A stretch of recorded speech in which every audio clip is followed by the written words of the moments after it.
तो बच्चों, हम लोगों ने इलेक्ट्रिक पोटेंशियल एनर्जी की चर्चा शुरू कर दी थी पिछले ही लेक्चर में, और उसमें पोटेंशियल एनर्जी पे बेस्ड एक प्रॉब्लम, दो प्रॉब्लम किया था।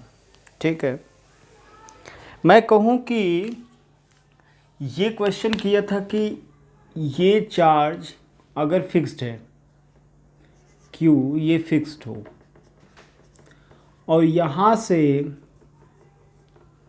एक पॉइंट चार्ज को प्रोजेक्ट किया जाए, तो ये तो आप लोगों ने कर लिया था। लेकिन मैं आपको बोलूँ, यहाँ से नहीं, अब बल्कि मैं यहाँ से कुछ हाइट d से इसके लाइन पे नहीं, यहाँ पे एक चार्ज Q मास m प्रोजेक्ट करें वेलोसिटी v से, तो आप खुद बताओ कैसा होगा मोशन। तो सर इस प्रकार इस पे लगने वाला फोर्स ऐसे रहता रहेगा, ऐसे पाथ में, क्या ऐसे जाता रहेगा? मतलब पाथ कुछ इस प्रकार बनेगा, ऐसे दूर जाता रहेगा, क्योंकि किसी भी पॉइंट पे जब ये चार्ज पहुंचेगा उसका वेलोसिटी ऐसा रहेगा, तो फोर्स तो ऐसे ही लगेगा। इस पे इधर, इस पे फिक्स्ड है इधर किसी भी समय पे, और मिनिमम सेपरेशन क्या होगा? परपेंडिकुलर डिस्टेंस जो होगा, जिस समय वेलोसिटी v1 हो, वो मिनिमम सेपरेशन बोला जाएगा। इसी को कहेंगे आर्मिन परपेंडिकुलर डिस्टेंस को। तो अपने को बोला जा रहा है कि यही मुझे मिनिमम फोर्स, मिनिमम सेपरेशन बताओ। ये पॉइंट O मान लो। मैं पूछूं क्या इस इलेक्ट्रोस्टैटिक फोर्स के अलावा कोई और फोर्स लगेगा? तो आप कहोगे नहीं लगेगा, केवल एक फोर्स। और इलेक्ट्रोस्टैटिक फोर्स कोलिनियर होते हैं, पेयर वाइज, एक एक्शन ही एक्शन है ना, तो जो भी होगा एक लाइन में ज्वाइन करने के अलॉन्ग ही होगा दोनों। अगर कोलिनियर है दोनों, और ये इस पर जो फोर्स F लग रहा है, तो उसका इस O के अबाउट टॉर्क तो जीरो है। क्या इसका भी टॉर्क हमेशा O के अबाउट जीरो होगा? क्योंकि उसका डायरेक्शन इस तरह होगा कि वो लाइन ऑफ एक्शन हमेशा यहीं से पास होगा, जहाँ भी रहेगा। तो इस प्रकार क्या हम बोल सकते हैं, टॉर्क अबाउट O जीरो होगा, तो क्या एंगुलर मोमेंटम इज कंजर्व? बोलो भाई। एंगुलर मोमेंटम कंजर्व होने का मतलब यह है कि हम इनिशियल एंगुलर मोमेंटम, बोलो कितना है इस पॉइंट के about, mv0d। Final angular momentum बताओ कितना होगा जब मिनिमम सेपरेशन, तो उस समय मान लो mv1r मिनिमम। पहला इक्वेशन तो ये बन गया, जो कि सबको छोड़ ना रहा होगा। दूसरा इक्वेशन की बात करें तो एनर्जी, वर्क एनर्जी की बात करो तो हम लोग जानते हैं U initial minus U final equal to change in kinetic energy, क्योंकि केवल इलेक्ट्रोस्टैटिक फोर्स ही है।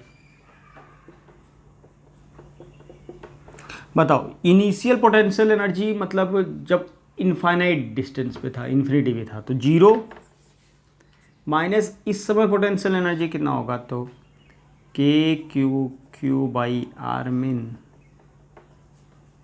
Final kinetic energy half mv1 square minus half mv0 square, दो इक्वेशन, और अननोन v1 और आर्मिन, दो अननोन। तो इसको मैं नहीं सॉल्व कर रहा हूँ, ये मैं छोड़ दे रहा हूँ आपके लिए कि आप इसको सॉल्व करोगे। ठीक है,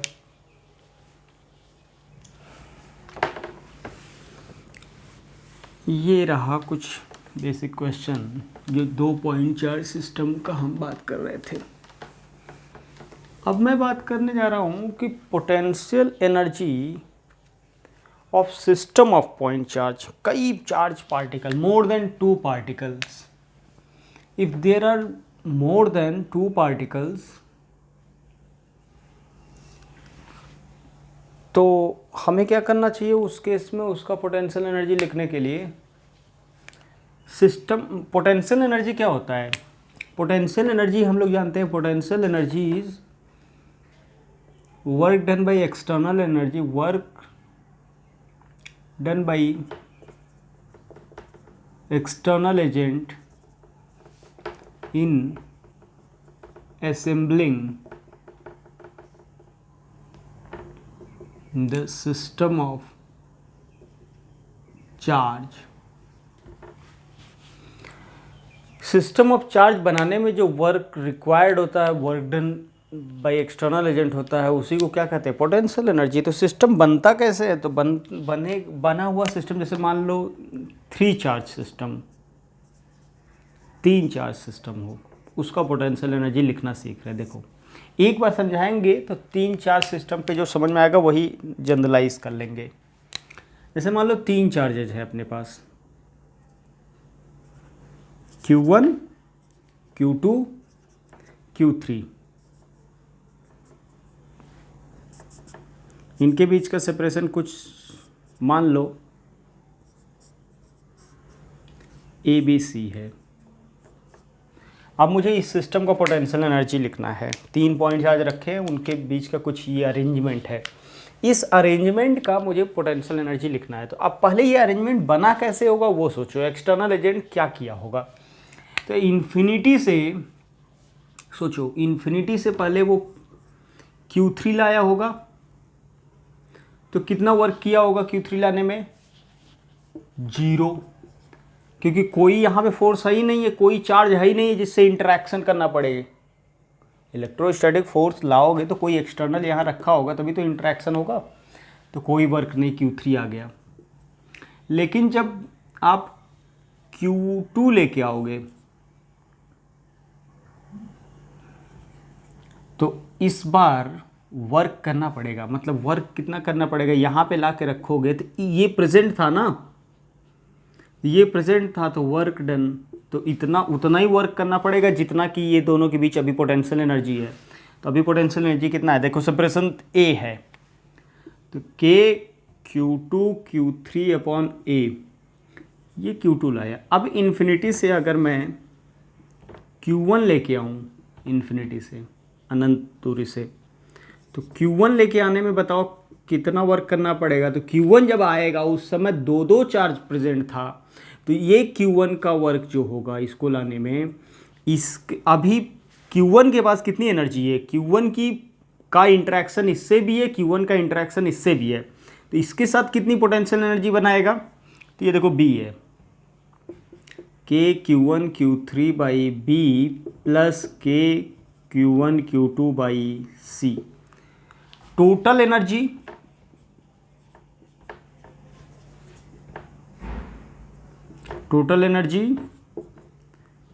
K Q1 Q2 by K C plus K Q1 Q3 by B plus K Q1 Q3 by Q2 Q3 by A। ये टोटल एनर्जी हम लोगों ने लिख लिया। समझ में आया ना, कि एक एक करके लेके आओ और देखो कितने से। जब ये अकेला आया होगा तो किसी से कोई इंटरेक्शन था ही नहीं, तो अकेले का वर्क 0। जब इसको लेके आ रहे होगे तो ऑलरेडी ये प्रेजेंट होगा, तो इसके अगेंस्ट वर्क करना पड़ेगा, क्योंकि जब ये ला रहे होगे अनंत से तो इसके द्वारा फोर्स रिपल्सिव इधर लग रहा होगा, उसके अगेंस्ट लेके आए ना, कुछ वर्क करना पड़ा ना। अब जब यहाँ पे आप सोचो ये दोनों प्रेजेंट था, तो इसको जब लेके आ रहे थे तो ये दोनों मिलकर अब फोर्स लगा रहे थे, तो दोनों के द्वारा जो पोटेंशियल एनर्जी बना। तो मैं कहूँगा अब जरा देखो, अब ये बार बार ऐसे हम बनाएंगे नहीं, हम एक तरीका समझ रहे हैं कि देखो जब ये सेटअप दिया है और मुझे पोटेंशियल एनर्जी लिखना है बच्चों, तो कितने पेयर बन रहे हैं, 2-2 का इंटरेक्शन हमेशा 2-2 के पेयर में होगा। देखो एक इसका इंटरेक्शन है, एक इसका इंटरेक्शन है, और एक इसका इंटरेक्शन है। ये 3 इंटरेक्शन है, total pair, total number of pair 3 है। तो 3 है, तो वो कौन कौन से हैं उसको आइडेंटिफाई कर लो, तो बस वो लिख लो डायरेक्ट। ये लिखने का तरीका, कितने पेयर बनेंगे। जो गणित के बच्चे हैं उनको तो समझ में आ जाएगा कि अगर 3 चार्ज है तो 2-2 के कितने पेयर बनेंगे। n नंबर ऑफ चार्ज हैं तो उसके भी हम लोग जानते हैं। बायो वाले बच्चों को थोड़ा याद करने का तरीका मैं बता दूं कि अगर if there are n point charges then total number of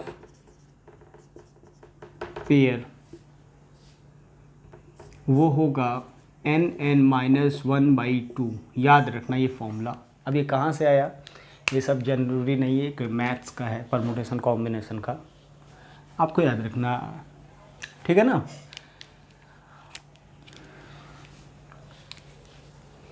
total number of pair हमेशा 2 का पेयर होगा, ऐसा नहीं 3-3 का ग्रुप बनाए।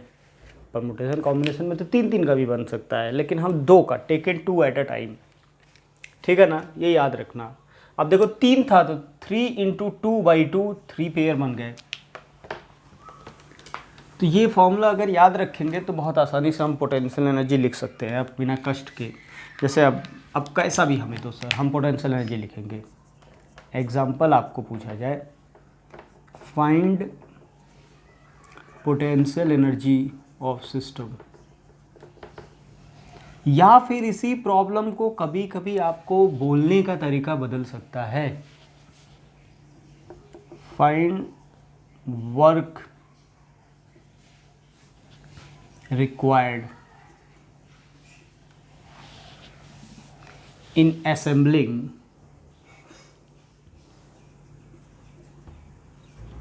the system of charge, find work required, या फिर इसी को बोल सकते हैं find work done by external agent। find work done by, इसी को कई बार क्वेश्चन में ऐसे ही बोल सकता है, work done by external agent। find work done by external agent।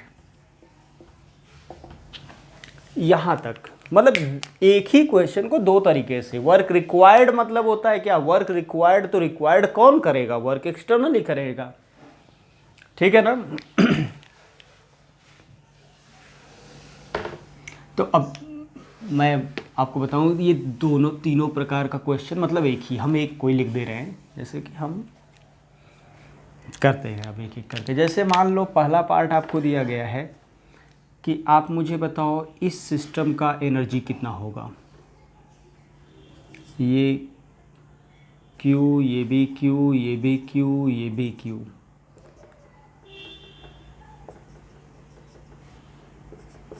ये A स्क्वायर। बताओ इसका एनर्जी, टोटल एनर्जी, या फिर work done by external agent, या work required in assembling this system of charge. आपको क्वेश्चन पूछ सकता है find the work required in assembling this system of charge. ऐसे चार्ज को इस तरह रखने में कितना एनर्जी लगा होगा। तो पोटेंशियल एनर्जी ही इनडायरेक्टली पूछ रहा है, तो पोटेंशियल एनर्जी देखो डायरेक्ट लिखने का तरीका, कितने पेयर बनेंगे पहले लिख लिया करो, टोटल पेयर, तो 4 n चार्जेस की संख्या कितनी है 4, तो 4 × 4 - 1 3/2, तो 6 पेयर बनाओ। तो इसमें देखो 6 पेयर कैसे कैसे होंगे उसको भी पहले लिख लो। ए सेपरेशन वाले कितने बनेंगे, 1 2 3 4। अब ऐसे आपको नहीं करना होगा, वो अपने से समझ के लिखना होगा, कॉपी में इस तरह से गंदा नहीं करेंगे आप।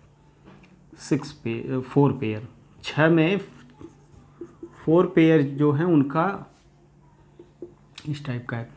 A√2 वाले कितने पेयर बन रहे हैं, जैसे ये वाला 2 पेयर।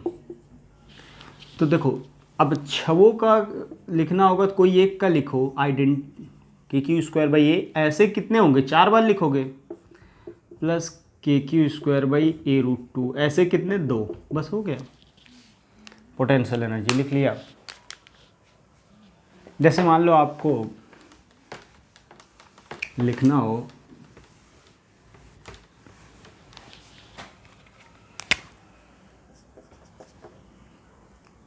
कि मुझे बताओ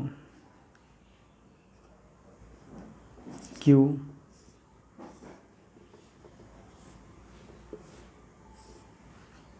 Q Q Q Q Q, regular hexagon है। बताओ बच्चों, तो कितने पेयर बनेंगे? टोटल पेयर पहले लिख लो, 6 × 5/2 15। अच्छा 15 में ए डी डिस्टेंस वाले कितने बनेंगे? डी वाले बनेंगे कितने? 6। और D√3 वाले कितने बनेंगे? जैसे D√3 वाला ये एक एक छोड़ के ऐसे ऐसे ऐसे ये पेयर, तो ये भी बनेंगे हमें लग रहा है टोटल 6।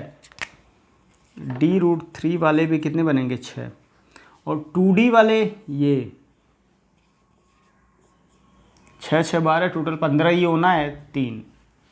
तो एनर्जी लिखना है पहले। देखो KQ² क्यू सब है अपॉन डी, ऐसे कितने? 6।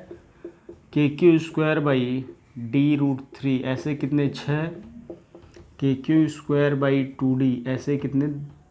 2 नहीं 3। हो गया पोटेंशियल एनर्जी। हमें लग रहा है ये आपको लिखने का तरीका समझ में आ रहा है। पोटेंशियल एनर्जी लिखना हम लोग सीख रहे हैं धीरे धीरे। ये जैसे एक और कर लो, यहाँ -Q है, Q है, Q है, Q है, चलो यहाँ भी -Q लिया। अब टोटल एनर्जी बताओ। तो टोटल 4 × 3/2 पे पेयर तो बनेगा 6।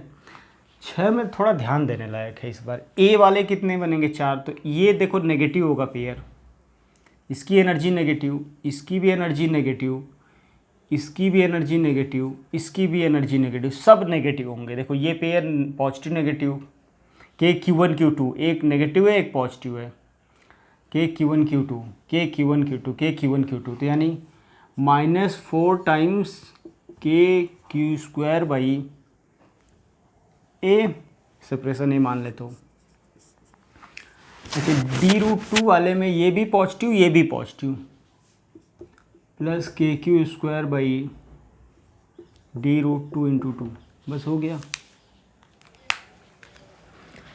पोटेंशियल एनर्जी लिखने का तरीका मैं बार बार बोल रहा हूँ, एकदम ढंग से आ जाना चाहिए अपने को। अब तक तो मुझे लग रहा है कि पोटेंशियल एनर्जी लिखने में आप लोग एक्सपर्ट हो जाओगे अब। ठीक है, पोटेंशियल एनर्जी लिखने में कोई किसी को दिक्कत नहीं होगा। एक क्वेश्चन मैं खुद से बोल रहा हूँ, आप लोग ट्राई कीजिएगा। जिस बच्चे को हो जाए वो सॉल्यूशन मुझे भेजेगा कि अगर क्यूब है, क्यूब के कितने कॉर्नर्स होते हैं? 8। 8 कॉर्नर पे अगर चार्ज क्यू रख दिया जाए तो उसका सिस्टम का पोटेंशियल एनर्जी लिखना। ठीक है ना? सोच के ज़रूर बताना इसको। पोटेंशियल एनर्जी लिखने आ गया तो हम सिस्टम का पोटेंशियल एनर्जी लिखने जान गए हैं। तो जैसे एक टाइप हम आपको क्वेश्चन का करें कि भाई अगर जैसे एक क्वेश्चन आपको दे,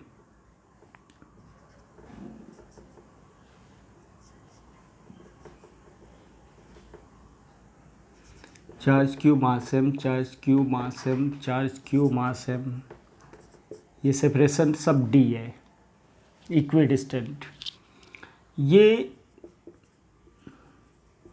ये सिस्टम को छोड़ दिया जाए, तीनों चार्जेस को अगर फ्रीली छोड़ दिया जाए तो आप बताओ कौन किधर मूव करेगा? इधर ही मूव करेगा जी, इस पे फोर्स लगने वाला इधर और इधर, न तो इधर लगेगा न तो इधर, यानी रिजल्टेंट ये डायरेक्शन, ये भी ये डायरेक्शन, ये भी ये डायरेक्शन।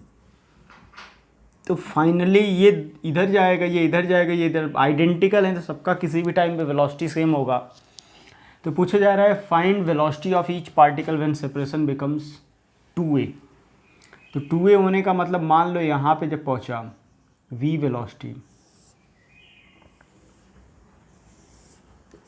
तो यहाँ पे पहुँचा v वेलोसिटी, इसका भी वेलोसिटी v होगा d, और ये सेपरेशन 2a हो गया। अब मुझे एनर्जी लिखना है तो सीधा सीधा वर्क एनर्जी इक्वेशन लगाओ।